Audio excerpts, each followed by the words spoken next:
Hello, hello, hello, and welcome back to Ascension TV Online. I'm Caroline Mary, and I am your host.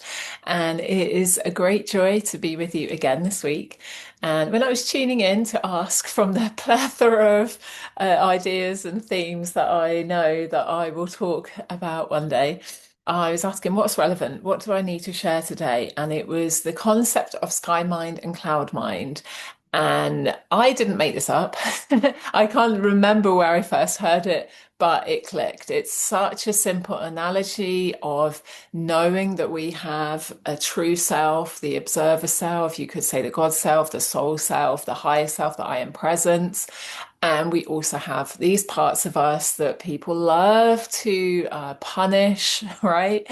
Called the ego or the inner child or the shadow self, the subconscious self. And those are the clouds. Okay.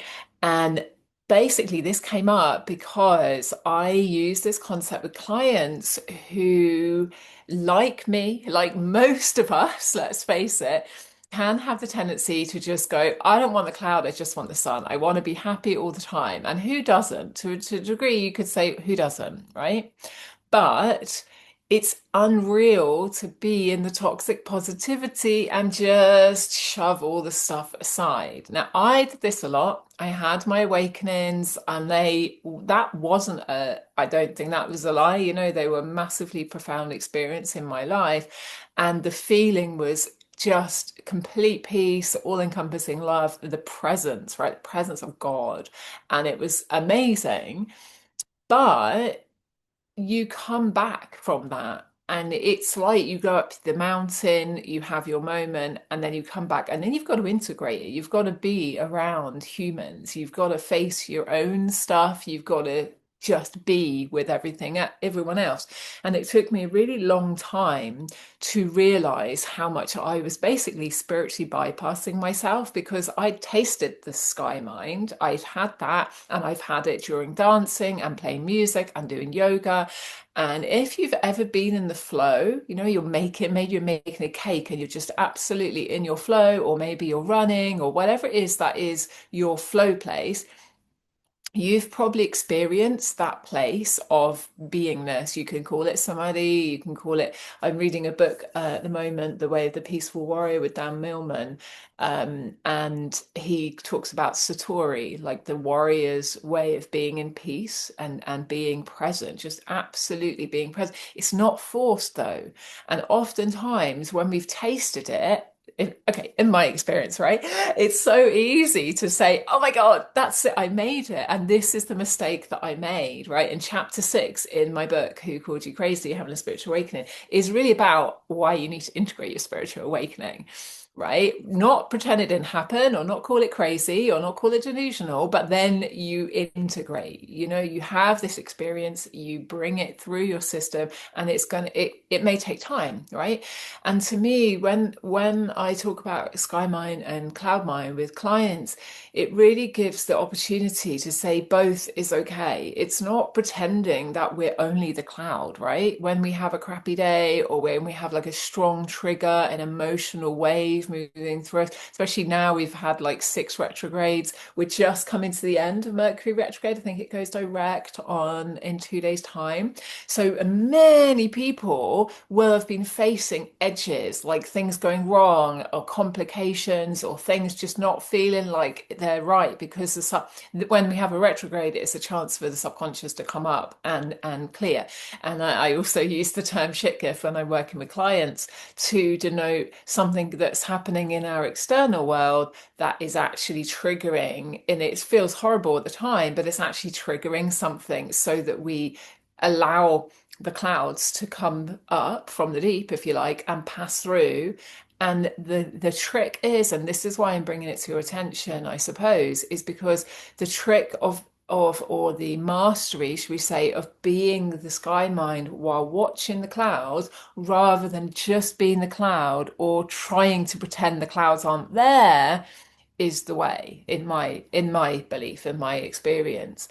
And a lot of the work I've done this year myself has been turning the volume down. This is funny. This is all my coaching stuff's coming out today. So if you ever wonder what happens during a session with Caroline, it is not strategy and SWOT. I can tell you that. It's not SWOT analysis. Okay. They have their place. I do know this, but even that, you see, to me, the strengths come from Sky Mind. In Sky Mind, we have access to the all. Like we're in infinite capacity, we're in infinite abundance, infinite peace, infinite knowledge. You're connected to Sky Mind. To me, that's divine mind, right? You have inner knowings. It's a place of peace. So we all have that, and we all have the cloud shit. We all have the weaknesses, the voice that says we can't do this, the parts of us that didn't learn yet, didn't know what to do, whatever. The ego, the subconscious, the inner child, right? And rather than pretending we don't and being very disconnected, very inauthentic, which hands up, like I've been there for years, I smoked dope for 10 years. I was constantly in this kind of slightly altered state. Got an amazing, so much revelation, so many helpful understandings about the world and energy and people and how things fit together. But underneath was all the stuff that I'd not processed, composted, unfurled, decompressed, right? I hadn't decompressed from my childhood and all the other lives and all the stuff, right? So it's not saying like seek the clouds, it's just observe the clouds, right? And what I was going to say is this year I have turned the volume down. And this is something that I use. That's what I was saying about the coaching, right? Rather than flipping a switch, go from here to here, which can be extreme and actually impossible and not realistic and takes a lot of mental effort, but it's not actually embodied. I've gently turned my volume down, and I've had to sit with the fact that there's a lot of things in my world that I have struggled with, and I've covered up and I've clung to a part of me that I thought was my real self, but was actually just another sub personality, if you like, this kind of slightly superior kind of spiritual ego self, and turn down that I can do anything and I've got loads of work to do, and realize actually that's not realistic. It's not allowing me breathing space. Turn the volume down and turn the volume up of my own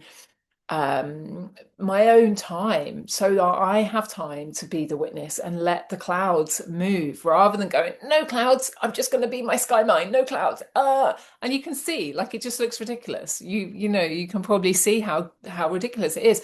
And years ago when I started writing, I wrote about anxiety, and I really had this sense that anxiety is just a feeling that we don't want, and we're not allowing. And so you have a whisper of a feeling, and the minute you say no, you're creating a distortion in your field because you're denying what is. It's like saying it's not raining, it's not raining, it's raining, it's raining. Just let it rain, right? And then the rain will pass, and then guess what? The blue sky comes. And this is happening just now, right?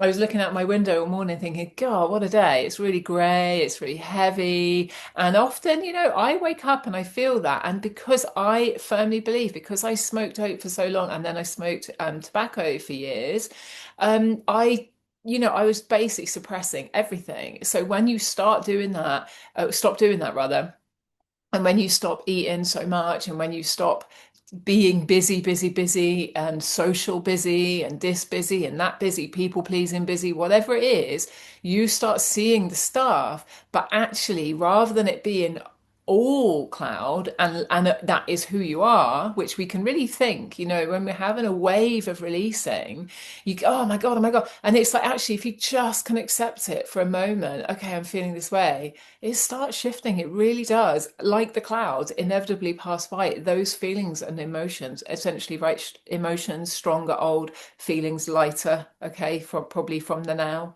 Yeah. We might almost say that emotions are the heavy ones and feelings are the light ones, the joyful ones, right? But it's because anything that's held in, it's just got a gravity. But the minute you start allowing it, we're unfurling, decompressing, it starts moving. And it is why I would say a lot of people are experiencing and happily taking on, okay, this is like CPTSD. If you had one challenging teacher in school, one challenging friend, one experience of bullying, that's, what did I say, three or four, quite pertinent, traumatic, and you could say emotionally challenging situations, right? And that's notwithstanding any sexual abuse, like extreme traumatic experiences. You're going to have some elements of CPTSD, and it's not a complicated process. Like I watched this really like serious in-depth seminar, and it's like, oh, CPTSD and borderline personality and all of this. And to me, it's like, scrap what the label is, look what's actually happening. And a lot of what people are experiencing comes from the same principle. If you have this experience, that experience, that experience, parts of our body gets crumpled, that energy field, and we start believing, oh, I'm bad because this person called me a name, or I feel shame because this happened to me. And you start contorting your energy field, you crumpled up. You're never going to focus and feel well. You're not going to feel confident because you've got clouds that got stuck, right? Because in that time in your life, so we didn't have the opportunity to feel. Maybe you just kept having to be, like think of school, right? It's relentless, on, homework, exams. And if you're like me, you did like after school stuff. There was no time to just go, oh my God. There was no one sitting you down going, hey, look, let's just process this. What are you feeling? Do you want to explore, what's happening to you? So it's just shove it in, shove it in, shove it in. Right. And at some point, it's going to just like there's going to be a storm, right? And then you're going to be like, oh my God, there's this feeling, this feeling, this feeling. And oftentimes as well, another thing I see with clients, myself included, is one experience in our outer world that triggers us. You might have like actually like 5, 10 different emotions.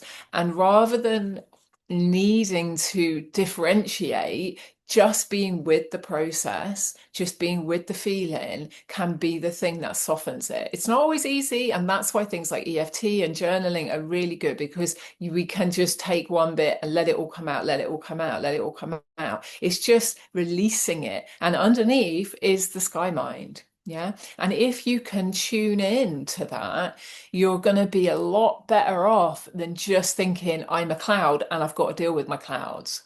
Right. Another way of looking at this, when I teach Moon IQ, we work with different archetypes, we work with different animal archetypes, and then like people archetypes, if you like, Araska, Quetzalcoatl, and well, he's a being, he's a snake and a bird being, but and then Pachacutec. But working with the animals, we have eagle, condor, and then hummingbird, jaguar, and snake. Whereas I know that oftentimes I was in eagle view, so I would see a situation in my life and think, oh yeah, it's this, there's some karma going on. I can kind of intuit why this thing is happening, but I didn't acknowledge the feeling. So I was, and it really wasn't true sky mind then, because I wasn't being accepting and being in that loving, accepting place of the things, right? And of the clouds, of the feelings, of all the different other parts of me that were moving through, right? As the child self. So we could say the snake. So what, again, this year, what I've had to be doing is really go, okay, yeah, fine, I can see the overview, but what am I really feeling? And sometimes it's horrible, like anger, hate, rage, jealousy, even like vengefulness. I don't really haven't had that really, but something in me is always known, like,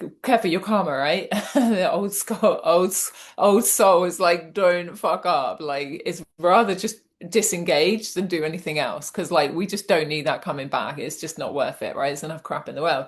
But like, it's that type of stuff that for most of us, we just don't want to acknowledge it, and it's awkward and it's hard. But if you don't, it will just keep coming up. And what I have found in my life, I have had a lot of people that have been angry around me, which means, of course, there's probably some anger in me. And if not, like what I see is like, I sometimes assume that everyone is the mirror of me, which is a big, it's a principle that a lot of people will say. So therefore, like, don't judge it. Judge not, for you shall so be judged.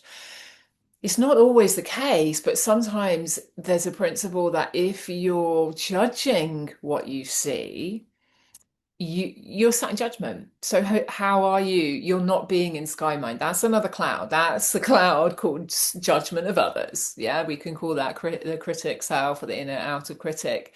And that part still needs some healing. And when I've tuned in as to why I judged anger, it's because both my parents were angry at different times. Not all the time, not massively at us, but enough that it was like danger is uncertainty is sorry, anger rather is uncertainty is potential danger. We've all got a nervous system. If you're small and somebody's angry and they're not explicitly saying to you, I'm angry but not at you and I love you, you're going to be jumping to the conclusion of like what's going to happen. And if they do shout at you once in a while, you're going to think every single time that person's angry, it's going to be my fault and I'm going to be in trouble, and it means danger. Okay. And that is, again, it's not disrespect to my parents to say that. That's like it's the same with teachers. Like I was saying to my partner last night, we had one particular teacher. And I'm sorry, wherever you are not a nice guy, Mr. Taylor. I'm naming and shaming, right? He was horrible. And you think how like people dropped out. I remember people just quit the course. They just dropped out one by one because it was just so uncomfortable to be in that environment, right? So if you've had even the slightest bit of that, then you're going to be in a position where other people acting like that later on going to trigger the same feeling. Your nervous system is, it's held in the nervous system, held in the cells, held in an energy field, right? And this is where energy healing comes in. Essentially, whenever you call in energy healing, be it through prayer or be it through the violet flame or like Reiki or divine energy healing, something that I'm trained in, you are always basically bringing the sky mind back and you're washing the clouds. It's like a cloud dispersal. So sometimes it's easy to transmute. It'll just transmute away and soften. And then you're like, oh, well, why was I even thinking that was a problem? Sometimes that's why we need talking stuff. Sometimes it's so tight that actually a little bit of talking around the subject is easier than going right into the feeling, which happens a lot if there's deep shame and deep trauma through like sexual trauma. It can be very hard to actually talk about the thing. So it's like a gentle, we're just going around the subject, we're going to be there, and then little by little it opens up and dissolves. That cloud has become like so dense, it's almost like an iceberg, right, of dark inner energy field. And this is why I understand that there's so many different healing modalities right now in the world, because not one thing is the thing that works for everyone. Underneath, it is the same principle. So anybody that's holding space for you is essentially being your sky mind and helping you connect and allow and accept, lovingly accept the clouds, and help you remember, oh God, I do have my own sky mind, but it's hard when we've got all these clouds moving through us. Yeah. I've had a few moving through the last few weeks. So one of my clouds yesterday, I'm writing a healing manual syllabus, and to do that, I am including not just the healing elements, but everything around building an energy healing business. And what I'm realizing is, of course, spirit doesn't make mistakes. I need this because it's really helping me anchor in, have I done everything I need to do to build a business? Because I have been in quite a resistance, right? Because of I would say other lives, other dimensional aspects of me that really resent the matrix world that we live in, where everything's paperwork and red tape. I've got a real beef, right? So I've had to just keep coming back to Sky Mind and go, okay, I'm just going to allow all this stuff around the bureaucracy to just move through my system, and the anger and the rage and the feeling of, it feels like it's like someone's got you pinned down and you're just like this helpless thing going, and of course it's not true. When we release the clouds, you come back to Sky Mind, you just get the thing done. It's not a big deal. But when there's something around it, and when I was intuiting it, it was being captured in other lives, being told like, imagine a few centuries ago and you had your knowings, you had your intuitive knowings from your soul about healing, and actually nobody accepted it because by then everyone is dogmatized with the new word there, is that even a word?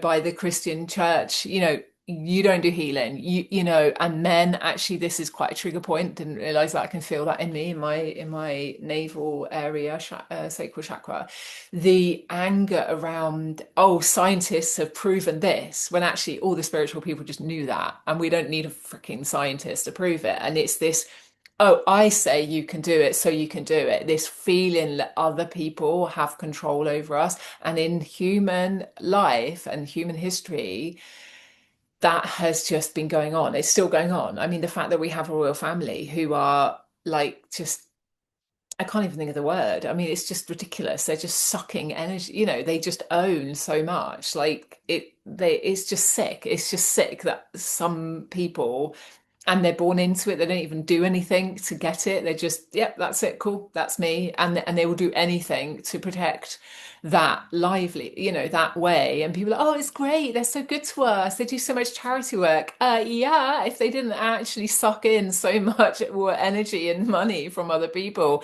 we wouldn't need the, you know what I mean? Whatever. Okay, right. We choose pre-love, so there's no point getting into nitty-gritties, but this is where the principle of healing within heals the without, right? So the fact that if some of us are carrying the energy of people other one over another, okay, power over or power under, if we're feeling this, that we're this one, then we're going to keep meeting people that seem to have power over us until we heal it and actually go, oh yeah, you actually have no, like, I have sovereignty, like nothing you do affects me, right? I'm not affected. I can play your game and tick your box, but I'm not affected by it. I know I'm free beyond it. And this is what a lot of us are playing out really in our lives. And it's not, um, to me, it's not helpful just to say that's how it is. Like it is, like those people do have power. No, it's not true. It's part of the game on earth, but it's not actually true. The true self is beyond that. We are beyond pain and suffering. That, and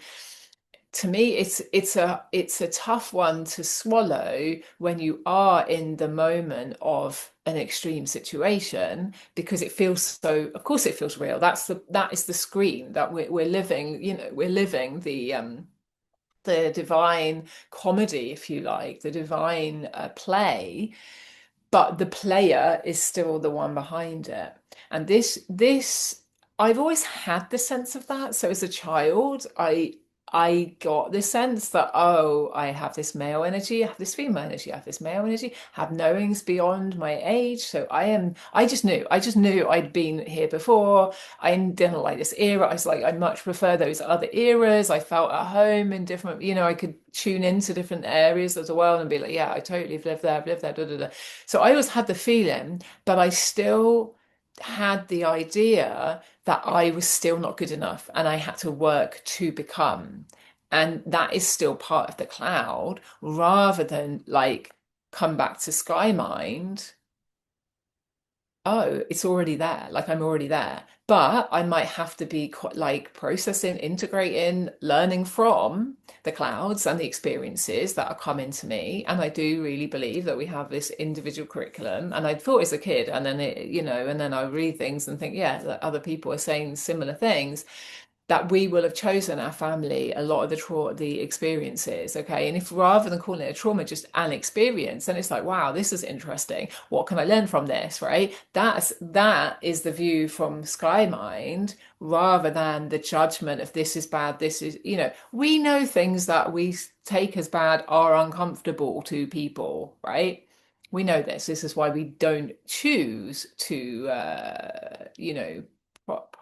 losing my words today. Lots of complicated words are coming to me, and I don't know why.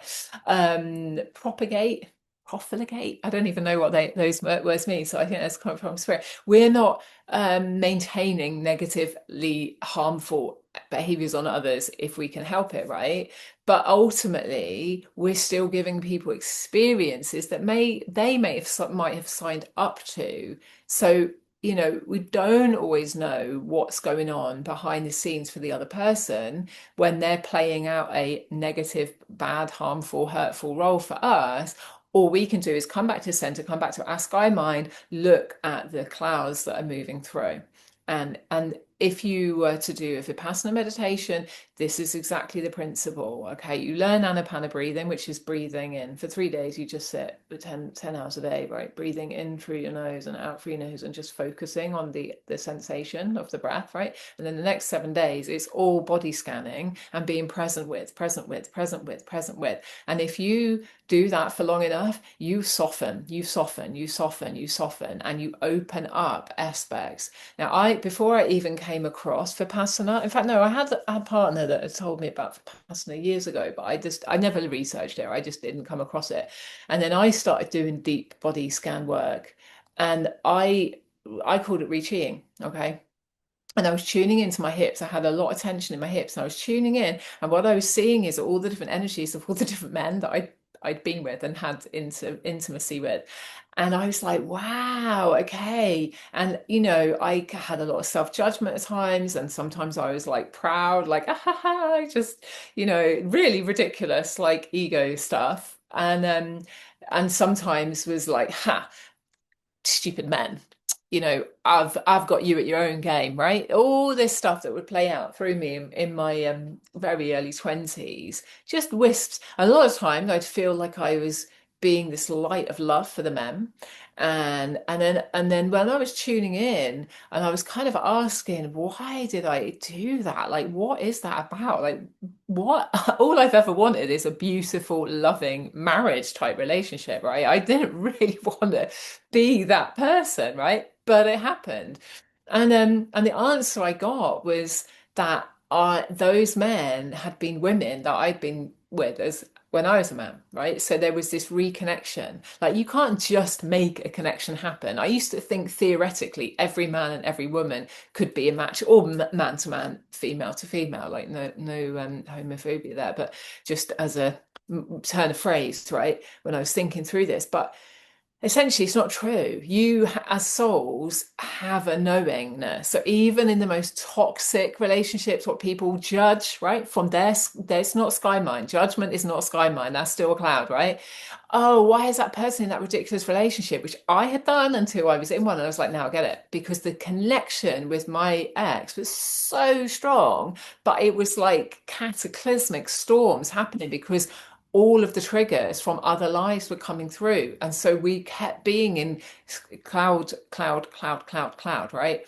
And in the end, I was advised just walk away. This is not how happy. Like I wanted it. I would happily sit down and process and do the healing. He wasn't into it. It just wasn't going to be happening. So it's like, okay, yeah, bye, mate. I'm off. I'm not. I'm not dealing with that because I can only do my work, right? And you can't make someone else. You just got to let them be where they are.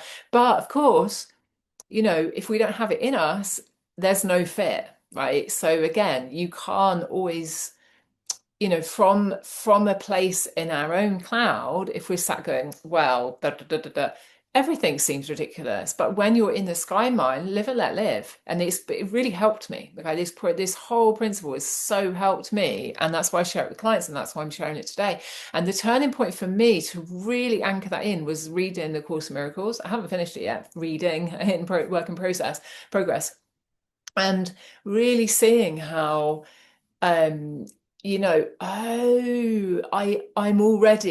I already have sky mind, but I definitely have ego aspects. And it was very humbling, right? The realization that any moment between two people can bring healing. Okay. And healing is the change in perception, right? From over here, like bit by bit by bit into full peace, right? And if you've got one tiny thing, I also use the idea of like a splinter. If you've got a tiny splinter, you're going to have to look at it at some point. It's going to work its way out, right? You're going to look at it and do the work, or it's just going to come up and you're not going to feel at ease until all of those splinters, all the pee under the mattress, right? They are all like those lumpy feelings that leave us not feeling so great. And this is why so many people are doing the work, right? Think of Byron Katie, Gabrielle Bernstein, there's just Tony Robbins, all the people. Maybe not so much them actually, because they're about strategy, getting on and like basically ignoring the clouds, getting on to sky mind, which isn't a great principle, knowing that you have that there. But if you really are feeling like shit, just trying to pretend that you don't feel like shit, to me, it doesn't work. It's just crazy. It's like literally saying there's no cloud in the sky when they're obviously, you can see the cloud, right? You can feel in your energy field if you've got a yucky feeling, and trying to overcome it just by overcoming it is exhausting because it's a lot more effort. And this is why, again, I'm not sharing this really to teach, to share about the coaching as much, but really that's why a lot of the process that I work with in my coaching sessions is the healing. And then quite easily, because we are not pretending that thing isn't there, then we take the step more easily, and it just happens with ease and grace, rather than, oh, I really want to do this thing, I've got a cloud, but I'm going to ignore it and I'm just going to push through. It just doesn't work. We know this is why people have burnout, because it's so much more effort to overcome rather than just move through and be take some time. It can only take 10 minutes just to say, oh God, I'm actually feeling like this, right? Oh, okay, yeah, I am feeling like that. Yeah, I am feeling that. And then it starts shifting the cloud. It's rather than there's a cloud and I'm going to freeze it in, but I'm going to pretend it's not there. It's just insane. You can hear the analogy, right? This is only analogy, but it still works the same, right? So I just want to check if there's anything else. Yes, so the last bit of this, I'm just going to check, just going to check with him. Basically, I want to help you check in with your sky mine and see what that's like. All right. So just if you want to do this, please don't be driving or doing anything else. Just make sure you're in a nice space for it. It'll only take a few minutes. It's not a long meditation, but I just want you to draw within, shut your eyes, and just be at peace. Notice your body. Notice what's happening in your body. I'm not even going to ask you to breathe in a specific way. You're even beyond the breath. Okay. The sky mind is beyond the body. It's enveloping the body. All right. It's in the body, around the body, within the body, around the body. It's beyond the physical. It is your essence. So if you come to your heart space and you see a light within, I'm seeing a beautiful, like pale gold color. Okay. And just notice that. How does it feel to connect to that light? Beautiful. And expand that light. Expand it like a ball, a glowing sun. Expand it. Okay. And I'm going to bring you down to your Lohara, your sacral chakra area, your pelvic bowl, and there'll be another light there. So I'm just going to do the same, just connect to the light and expand the light. Beautiful. Just allow it to grow and grow and grow. So it's the same size as your heart ball or heart sun, heart presence. Beautiful. And now we're going to come back up, check on heart. Beautiful. Now come to sky mind in your third eye, in the center of your skull. Don't need to be too exact here. Just be with this idea, simple idea for the moment, and just see that light and see it expanding. Beautiful. And now come back to the heart and just see them expanding into one now, centering in your heart, and it's just growing and growing and growing. And let's just grow it as big as your auric field. And it's already there. Your auric field is already there. But, if we're not aware of it, it's quite a different thing to tune in and be, and just expand that. And if you like, you put out your arms and think, yeah, it's going to be that big. Going to be bigger than that. Think of that picture. Is it Da Vinci that has the picture of the man with the circle around? Yeah. So just imagine for now, that's the size of your true self, your awareness. And you can get it, you can expand it to the size of the universe, and that's quite an experience. We're not going to do that now, but we're just going to take up this amount of space, or you can put your arms back if you feel to, but just what does it feel like to be in that silent and peaceful, but not empty, just being in a presence?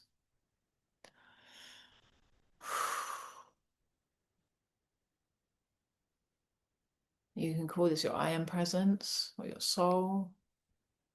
I'm not going to argue splitting hairs terminology. It's really beyond the words, you could say. But this is your sky mind. And I want to say she, okay. She is present with you all the time, behind it all. Okay. And now I'm just going to exemplify the difference between this energy and like cloud mind. Just think of something that's been really bugging you. It could be a person, a situation, a place, something that's happening in the world, whatever it is. And just notice where that is in your body and see the difference. See the difference between that discordant energy, where it starts, the mind's going again, and just come back to sky mind. And look, sky mind can just let that move through, and it can give love to this area. And when we're in sky mind, we move kind of seamlessly. Like when I'm in that flow, I will be like tidying parts of my house and I will just act with the presence is moving through me. There's no thought, there's no premeditation, there's no worry, there's no planning. There's just being and being and being, and things just move. And there's the same when we're on the dance floor. I see it time and time again. Like rarely do dancers bump into each other. They're just flowing all around, and it's just like we're all in the presence that's beyond the self. The self, the small self has gone. Okay. But it doesn't mean that clouds aren't gonna come up. It just means when we practice and know and experience that sky mind, and remember that is always there, that can hold us when the clouds move through.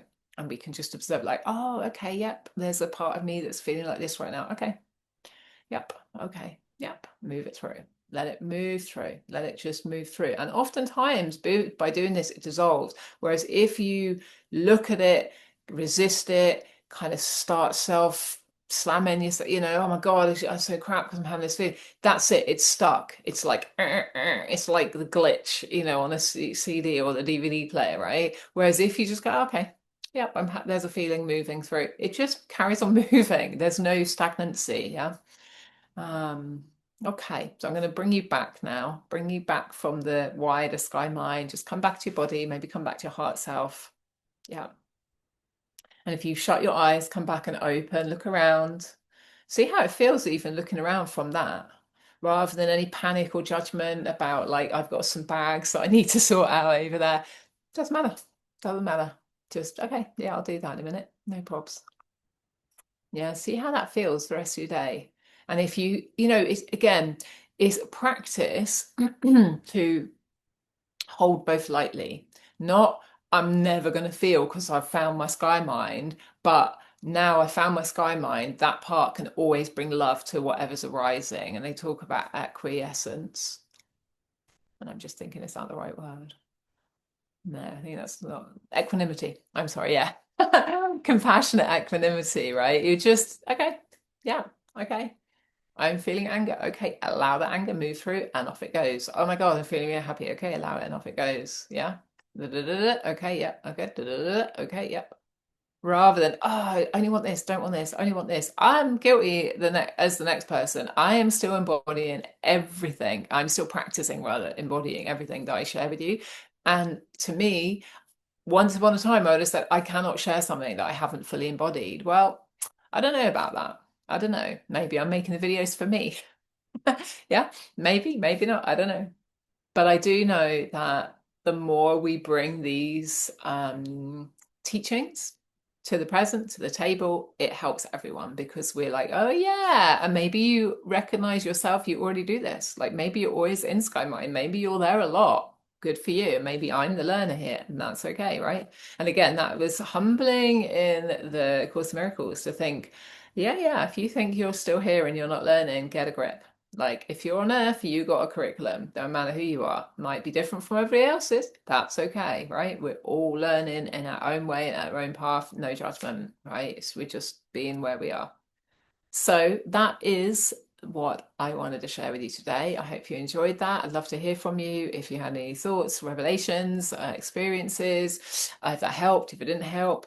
Love to hear from you. If you would like to reach out, you can connect to me on the website, openlotusliving.com. If you want to look at the extra resources, you can go openlotusliving.com/resources. There's loads of PDFs there that are giving basic journal prompts for you to process something in your life that's creating challenge.